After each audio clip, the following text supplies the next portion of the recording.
I told my brother's fiancé her kid wasn't invited to my wedding, and somehow that turned into a full-blown family war. Yeah, that was the text that started everything. It wasn't supposed to be a big deal, or at least that's what I thought. I wasn't trying to be cruel.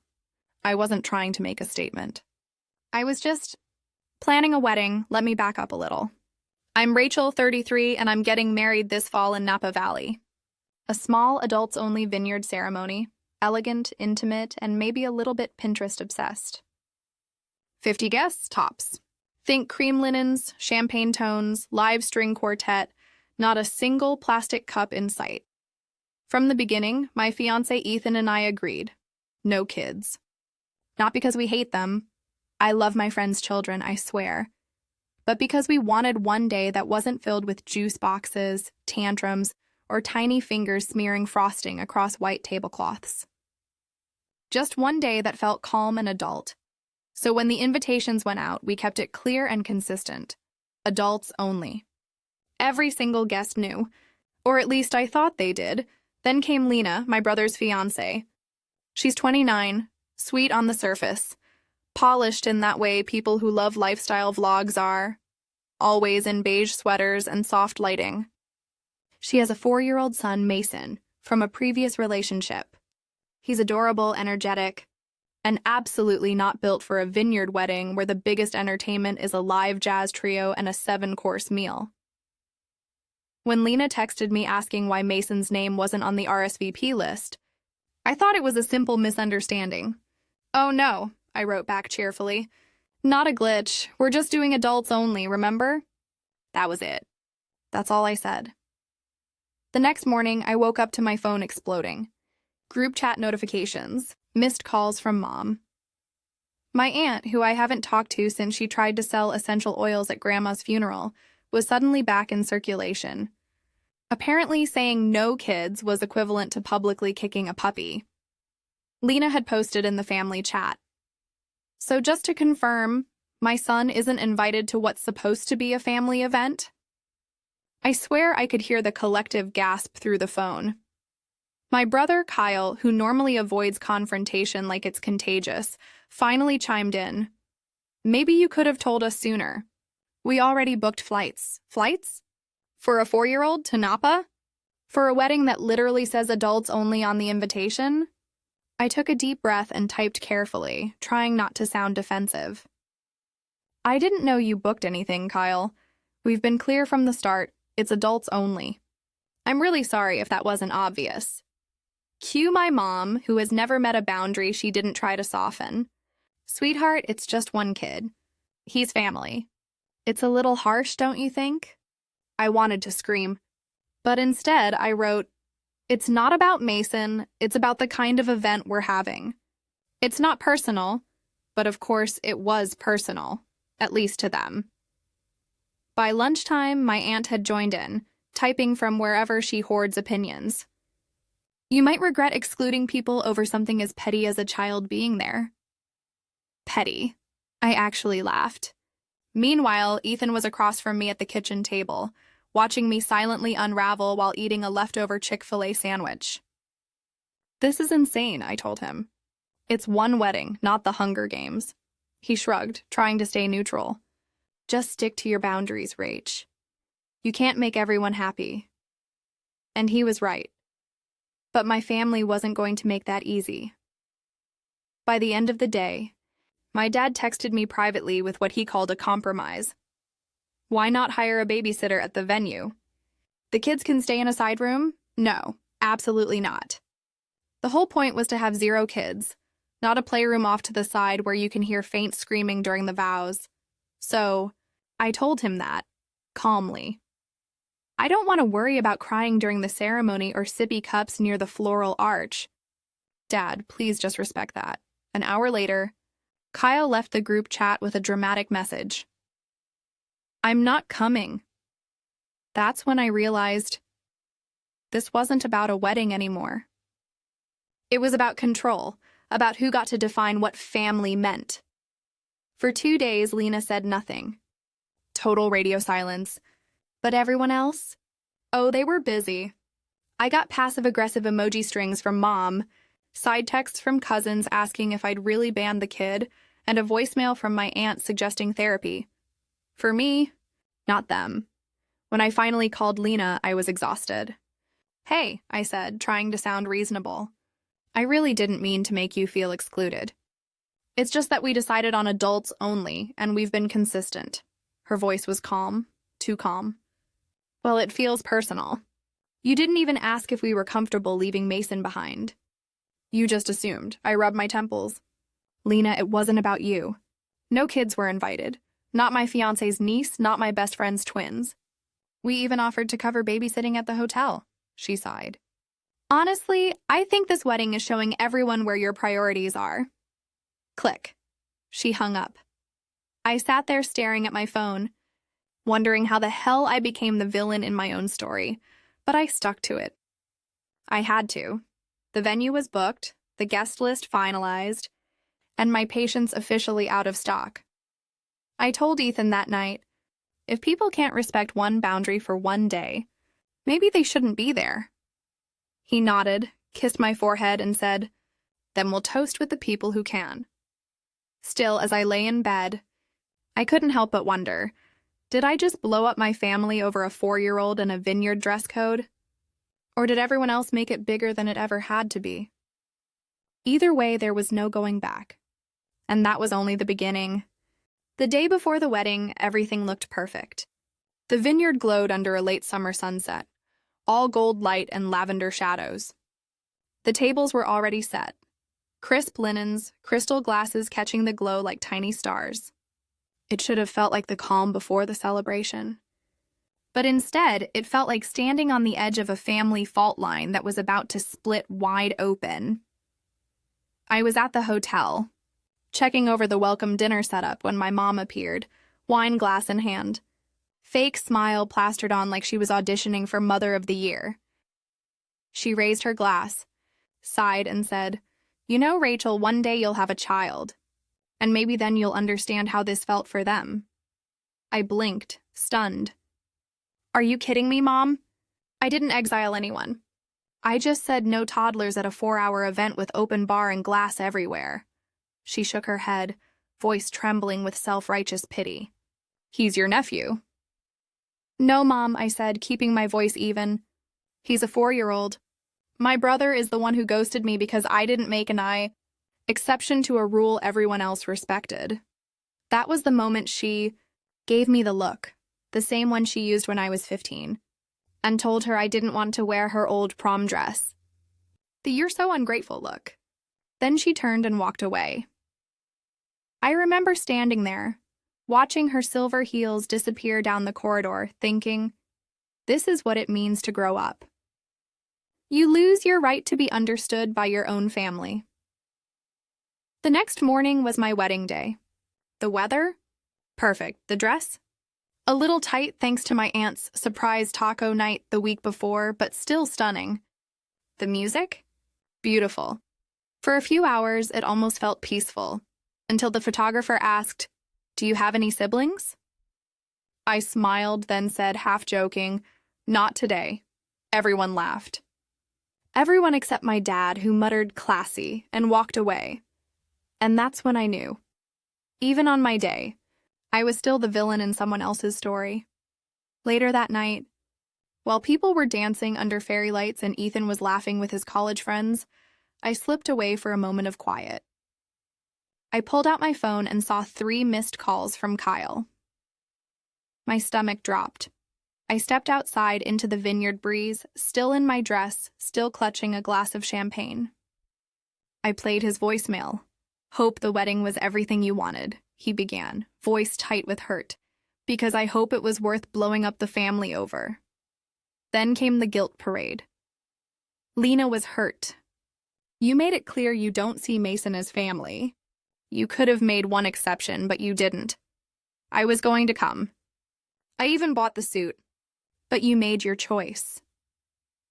When it ended, I just stood there, heels sinking into gravel, wind in my hair, moonlight on the glass, listening to the echo of my brother's voice. I didn't cry. I didn't throw my phone or scream. I just sat down on a stone bench and felt the hollow space where love and frustration coexisted. Was I really that cold? Or was I just the only one willing to say out loud that wanting boundaries doesn't mean rejecting family? 2 months passed. No word from Kyle, no texts, no congrats, not even a pity like on my Instagram wedding post. It was like I'd been quietly erased from the family group photo. Then November rolled around. My mom called. "Thanksgiving at my place this year," she said in that sing-song tone she uses when she's hiding a landmine. "Small, just immediate family. You can come early and help with the potatoes, like old times." Against every ounce of good judgment, I said yes. Because deep down, I still wanted to believe that like old times meant something. "Is Kyle coming?" I asked, long pause. "I think so," she said. "I invited him. And Lena. And Mason." I nearly dropped my coffee. "You invited the woman who thinks I hate her child, and the brother who told me I blew up the family?" Mom sighed. "It's Thanksgiving, Rachel. We all need to move on. As if it were that easy. Still, I showed up, because that's what you do when you're the difficult one. You show up, looking composed, carrying Brussels sprouts in a glass dish like a peace offering. When I walked in, the air felt staged. My mom opened the door, gasping, "Oh, honey, you look so thin." I didn't. She says this anytime she senses emotional tension. And there they were. Kyle sitting at the table, face neutral but eyes sharp. Lena glowing in a burnt orange sweater, the kind you see in autumn fashion ads. Mason on his iPad, giggling at some cartoon, completely oblivious to the emotional carnage. "Hey," Lena said with that brittle, too bright smile. "Hey," I replied, hanging my coat and heading straight for the wine. Dinner started quiet. Too quiet. No one mentioned the wedding. Not even once. We talked about weather, work, and some new show Kyle liked. It felt like playing house inside a powder keg. Then, halfway through dinner, Lena leaned in with her soft, sugary voice. "We went to a birthday party last weekend," she said. "Everyone kept saying Mason looked like a little model. It's just so nice to go to family events where everyone makes us feel included, you know?" The room went silent. Mom laughed too loudly. Dad cleared his throat. I shoveled sweet potatoes into my mouth, pretending I didn't hear the passive-aggressive bomb she just dropped. And then, because fate loves irony, Mason looked right at me and asked, "Why didn't I come to your wedding?" Every fork froze midair. Even the turkey seemed to hold its breath. I looked at him, then at Lena, who suddenly found her wine fascinating. "Because it was just for grown-ups, buddy," I said softly. "Like really boring grown-ups," he giggled. "But I wear ties sometimes." I actually laughed. For a moment, the tension broke. "You do rock a tie," I told him. Then Kyle stood up, muttered, "I'm done," and stormed into the kitchen. Lena followed a moment later, whisper fighting. My mom kept pretending not to hear while refilling gravy.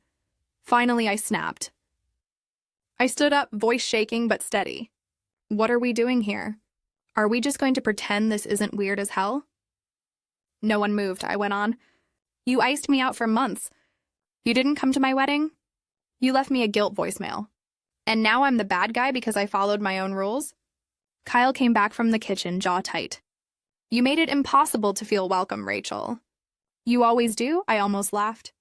"It was my wedding, Kyle. That's kind of how weddings work." Lena jumped in, her voice trembling but sharp. "We just didn't feel like you saw us as real family." I stared at her. "And what about how I felt? That my boundaries didn't matter? That I had to bend just to make you feel better?" Then Mason whispered, "Are you guys mad?" And just like that, the fight deflated. Kyle sat back down looking human again, tired, sad. "I didn't want to miss your wedding," he said quietly. "I just felt like you didn't care." "I do care," I said.